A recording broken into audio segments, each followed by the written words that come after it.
এই দেখো বন্ধুরা, আমি কিন্তু অলরেডি কড়াইতে তেল দিয়ে দিয়েছি, কড়াইটাও বসিয়ে দিয়েছি, কড়াইতে তেলও দিয়ে দিয়েছি। এবার আজকে আমি রান্না করব চিংড়ি মাছের সর্ষা দিয়ে চিংড়ি মাছ রান্না করব। তো তোমরা এই রেসিপিটা কে কে খেতে খুব ভালোবাসো, আমাদের বাড়িতে তো সবাই খুবই ভালোবাসে, ওই জন্য আজকে আমি শুধু এই রান্নাটাই করব। আর বাদবাকি তো আজকে আমি ভাত করে ফেলেছি। আর সত্যি কথা বলতে আজকে আমি আর কিছু করতে পারছি না, কেন আমার বাড়িতে কাজ চলছে, রান্না করা খুব মুশকিল হয়ে যাচ্ছে। তো যাই হোক, আমার শুধু খেতে হবে, তাই জন্য একটু শুধু মাছের ঝোলটা দিয়ে ভাত খাবার জন্য একটু মাছের ঝোলটাই করে নিচ্ছি। তাই জন্য আমি প্রথমে পেঁয়াজ ছেড়ে দিলাম। এবার যেহেতু বরফে মাছ ছিল, সেই জন্য মাছগুলো সম্পূর্ণ একদম বরফ হয়ে আছে।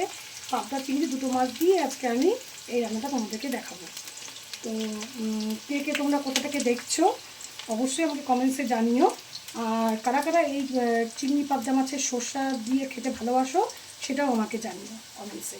আর এই দেখো, আমি তোমাদেরকে একটা জিনিস দেখাচ্ছি। আজকে কিন্তু আমি সর্ষা বেটে করছি না, আজকে আমি সর্ষাটা অলরেডি প্যাকেটের সর্ষা কিনে নিয়ে এসে আমি কিন্তু এটাকে জলে গুলিয়ে নিয়েছি।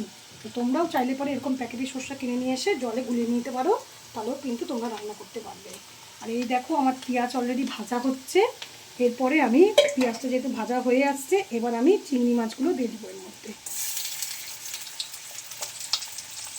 এই যে আমি চিংড়ি মাছগুলো ছেড়ে দিচ্ছি। দেখো চিংড়ি মাছে অনেক রেসিপি করতে জানি। তোমরা যদি কেউ আমার কাছে অন্য কোনো রেসিপি দেখতে চাও, তাহলে অবশ্যই কিন্তু কমেন্টে আমাকে জানিও, আমি কিন্তু রান্না করে দেখাতে পারবো। যেমন কচু চিংড়ি, তারপরে কাঁঠাল চিংড়ি, তারপরে আলু পটল চিংড়ি, তারপরে চিংড়ি মাছের বাটার মশলা, তারপরে আজকে তো সর্ষেটা দেখাচ্ছি। তারপরে চিংড়ি মাছের বিভিন্ন রকম পদ হয়, কিন্তু চিংড়ি মাছের কচু বাটা, এইসব মসুর ডাল দিয়ে চিংড়ি।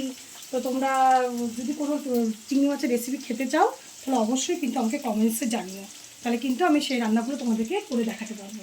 ঠিক আছে বন্ধুরা, তো দেখো আমার এখন চিংড়ি মাছ আর পেঁয়াজ অলরেডি ভাজা হচ্ছে। রান্নাটা কিন্তু খুব সহজ আর খুব কম সময় লাগে।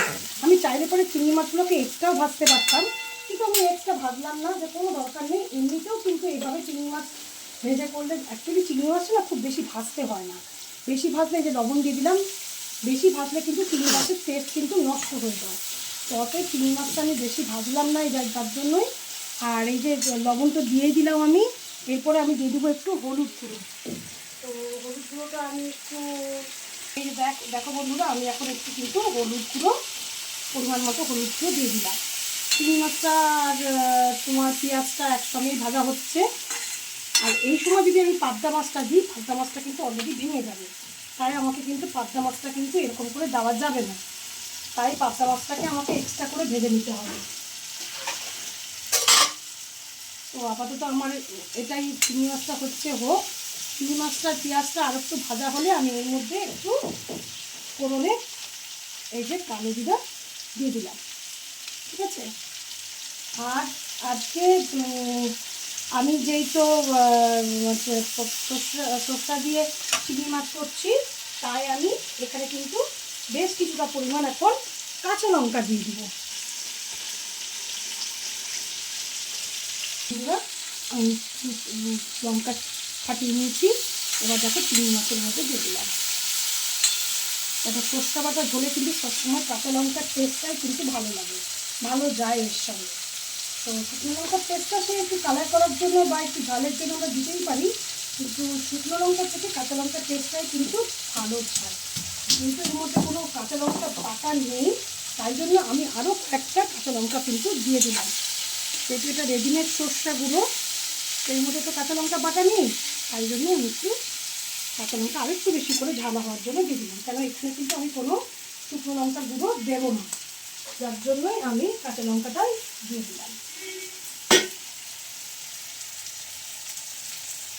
আর একটু ভাজা হোক। এবার কিন্তু আমি, কেন সর্ষা কিন্তু সবসময় মনে রাখবে, কারা কারা জানো আমি জানি না, আশা করি সবাই জানো, তবুও যারা জানো না, যারা নতুন রান্নাবান্না করা শিখবে তারা কিন্তু ভালো করে জেনে রাখবে যে সর্ষা কিন্তু বেশিক্ষণ কিন্তু ফোটানো যায় না। ওই জন্য কিন্তু আমি ভালো করে এটাকে ভেজে নিচ্ছি, তারপরে একবারে সর্ষা দিয়ে সামান্য একটু ফুটিয়ে আমি কিন্তু এটাকে নামিয়ে নেব, যার জন্যই কিন্তু আমি ভালো করে আগে ভেজে নিচ্ছি।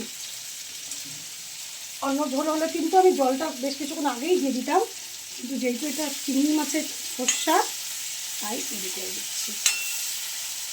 এই যে হয়ে গেল। এবার আমি কিন্তু সর্ষাটা আমি দেখো সর্ষাটা কিন্তু দিয়ে দিচ্ছি। এই যে সর্ষাটা দিয়ে দিলাম, এর মধ্যে আমি এবার একটু জল দেবো, পরিমাণ মতো জল দেবো, খুব বেশি জল দেবো না, কেন এই ঝোলটা তো খুব বেশি হবে না, অল্পই হবে, তাই অল্প একটু জল দিলাম। এবার এটা আপন মনে একটু ফুটুক, এটা ফুটলেই কিন্তু একটু লবণ মিষ্টি টেস্ট করে একটু কাঁচা লঙ্কা তেল উপর দিয়ে আমি কিন্তু এই রান্নাটা কিন্তু নামিয়ে দেবো, কেন এটা বেশিক্ষণ কিন্তু ফোটানো যাবে না।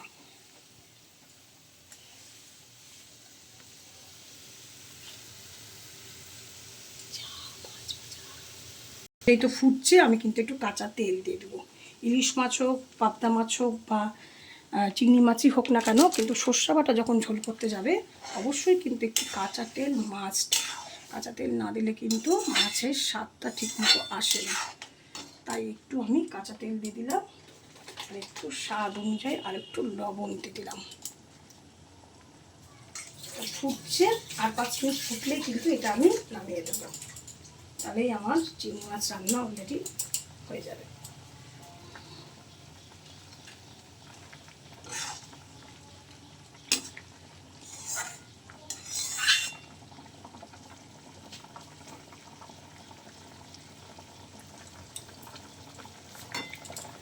তো বন্ধুরা, আমার কিন্তু রান্না মোটামুটি এখানেই কমপ্লিট, আমার রান্না হয়ে গেছে। তো আমি সামান্য একটু টেস্টটাকে সুন্দর আনার জন্য এই সামান্য একটু সুগার ফ্রি, যেটার মধ্যে সুগার আছে, আমি একটু সামান্য সুগার ফ্রি দিয়ে দিলাম। তোমরা যদি না দিতে চাও নাও দিতে পারো, এটা অপশনাল, তোমাদের ইচ্ছা অনুযায়ী। আমার এবার মাছ রান্না হয়ে গেছে, এই গ্যাসটা কিন্তু আমি বন্ধ করে দিলাম। আর তোমরা কে কে এই মাছটা খেতে ভালোবাসো আমাকে কমেন্টসে অবশ্যই জানিও। আর প্রথমেই বললাম, কারা কোথা থেকে দেখছো এটাও আমাকে জানিও। আর তোমরা সবাই আমার পাশে এভাবেই থেকো, আমাকে সাবস্ক্রাইব করো, আমার পেজটাকে লাইক কমেন্ট শেয়ার করো। তো বন্ধুরা, আজকের মতো এখানেই টাটা, আবার অন্য কোনো ভিডিও নিয়ে তোমাদের সামনে খুব শীঘ্রই আসবো। টাটা।